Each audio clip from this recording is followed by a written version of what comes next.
عسکری قیادت نے کور کمانڈرز کانفرنس میں ملک میں معاشی ترقی کی راہ میں حائل غیر قانونی رکاوٹوں کی روک تھام اور سرمایہ کاروں کا اعتماد بڑھانے کے لیے حکومت کے ساتھ تعاون کا عزم کیا ہے۔ پاک فوج کے شعبہ تعلقات عامہ ISPR سے جاری بیان کے مطابق chief of army staff general Asim Munir کی زیر صدارت 259ویں corps commander conference general headquarter GHQ میں منعقد ہوئی۔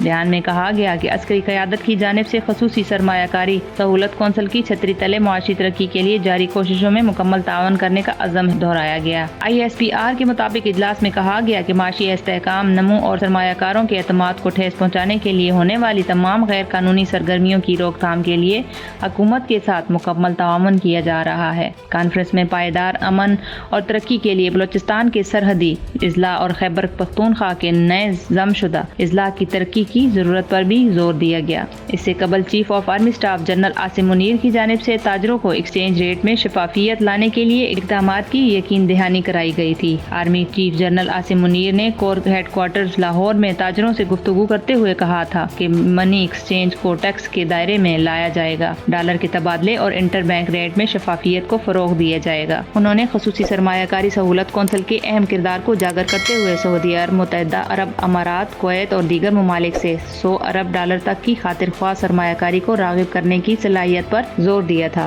آرمی چیف نے اقتصادی فیصلہ سازی کو تقویت دینے کے لیے معاشی معاملات اور مختلف شعبوں پر توجہ مرکز کرنے والی ٹاسک فورسز کی تشکیل کا انکشاف کیا۔ دہشت گردوں اور ان کے سہولت کاروں کے خلاف پوری قوت سے نمٹیں گے۔ کانفرنس کے شرکاء نے مسلح افواج، قانون نافذ کرنے والے اداروں کے افسران اور نوجوان اور سول سوسائٹی کے شہداء جنہوں نے ملک کی حفاظت و سلامتی اور وقار کے لیے اپنی جانوں کا نذرانہ پیش کیا، ان کی عظیم قربانیوں کو زبردست خراج عقیدت پیش کیا۔ کور کمانڈر کانفرنس میں شہداء کے لیے فاتحہ خوانی کی گئی اور عزم دہرایا گیا کہ ریاست پاکستان اور مسلح افواج اپنی شہداء اور ان کے اہل خانہ کو ہمیشہ احترام کی نگاہ سے دیکھیں گی۔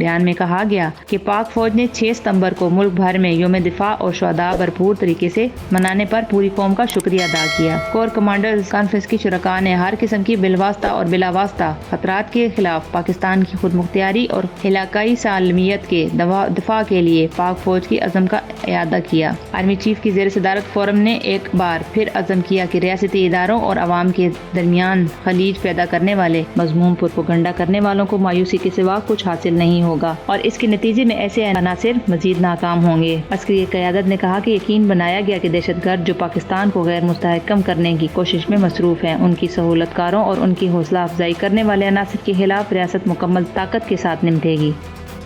مہربانی کر کے ان لوگوں کو بتائے کہ یار یہ چیز نہ پھیلائے کہ یہ چترال میں یہ ہو گیا، چترال میں وہ ہو گیا، چترال میں یہ ہو گیا۔ ہم نے جب قسم کھائی اللہ کا نام لے کے کہ ہم ہر ایک چپے چپے کی حفاظت کریں گے، اس قسم کو پورا نہیں کریں گے تو ہم نے جواب کس کو دینا ہے؟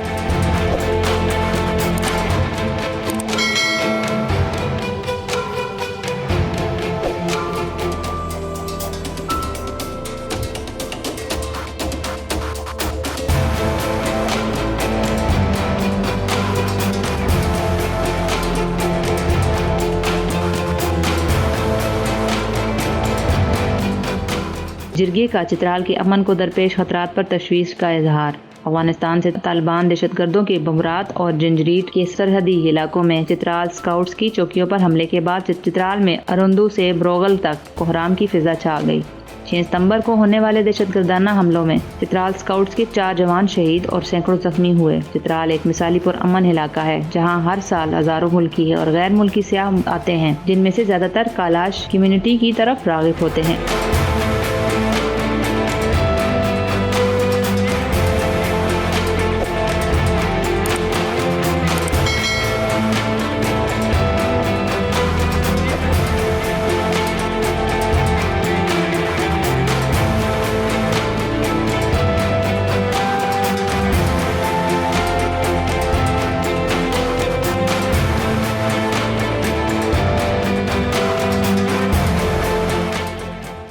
جہاں چترال کے لوگ علاقے کے مثالی امن کو خطرے سے دوچار ہیں، وہیں جمعرات کو جماعت اسلامی کی کال پر ایک عظیم الشان امن جرگے کا انعقاد کیا گیا۔ امن جرگہ میں تمام سیاسی و مذہبی جماعتوں کے قائدین اور سنی اور اسماعیلی برادریوں کے لوگوں نے بڑی تعداد میں شرکت کی۔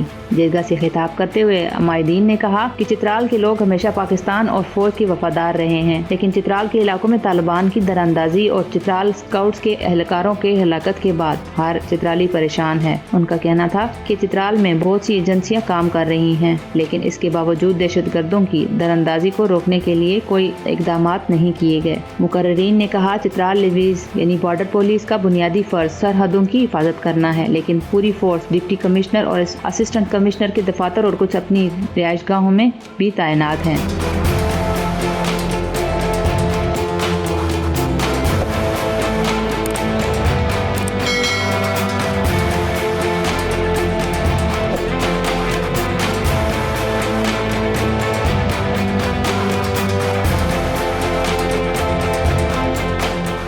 مقررین نے کہا کہ دنیا کی واحد اور منفرد ثقافت رکھنے والے کالاش لوگ چترال میں رہتے ہیں۔ دنیا بھر سے سیاح یہاں اپنی منفرد ثقافت کو دیکھنے آتے ہیں۔ تازہ ترین واقعے نے نہ صرف کالاش برادری بلکہ دنیا بھر کے سیاحوں میں بھی خوف کی فضا قائم کر دی ہے۔ اگر حالات بہتر نہ ہوئے تو کوئی مقامی یا غیر ملکی سیاح ان لوگوں کو نہیں دیکھے گا جو اپنی زندگی گزارنے کے لیے سیاحت سے حاصل ہونے والی آمدنی پر انحصار کرتے ہیں۔ جرگے میں ایک متفقہ قرارداد بھی منظور کی گئی جس کے مطابق حکومت سے درخواست کی گئی کہ chief of army staff general Asim Munir فوری طور پر چترال کا دورہ کر کے مقامی عمائدین سے ملاقات کریں۔ انہوں نے یہ بھی مطالبہ کیا کہ چترال کے سرحدی علاقوں کے لوگوں کو ان کی بنیادی حقوق اور سہولیات دی جائیں تاکہ ان میں پائی جانے والی احساس محرومی کو دور کیا جا سکے۔ قرارداد میں مطالبہ کیا گیا کہ چترال لیویز کو بیوروکریٹک پروٹوکول میں شامل کرنے کے بجائے سرحدی علاقوں میں بھیجا جائے۔ مزید یہ کہ چترال کے اندر افسران کی نقل و حرکت کے دوران غیر ضروری پروٹوکول سے گریز کیا جائے کیونکہ اس سے لوگوں میں نفرت اور مایوسی پھیلتی ہے۔ انہوں نے مزید کہا کہ طالبان کے حملے کے دوران انتظامیہ کا لوگوں کے ساتھ رابطے میں کمی اور انہیں اندھیرے میں رکھنا قابل مذمت ہے۔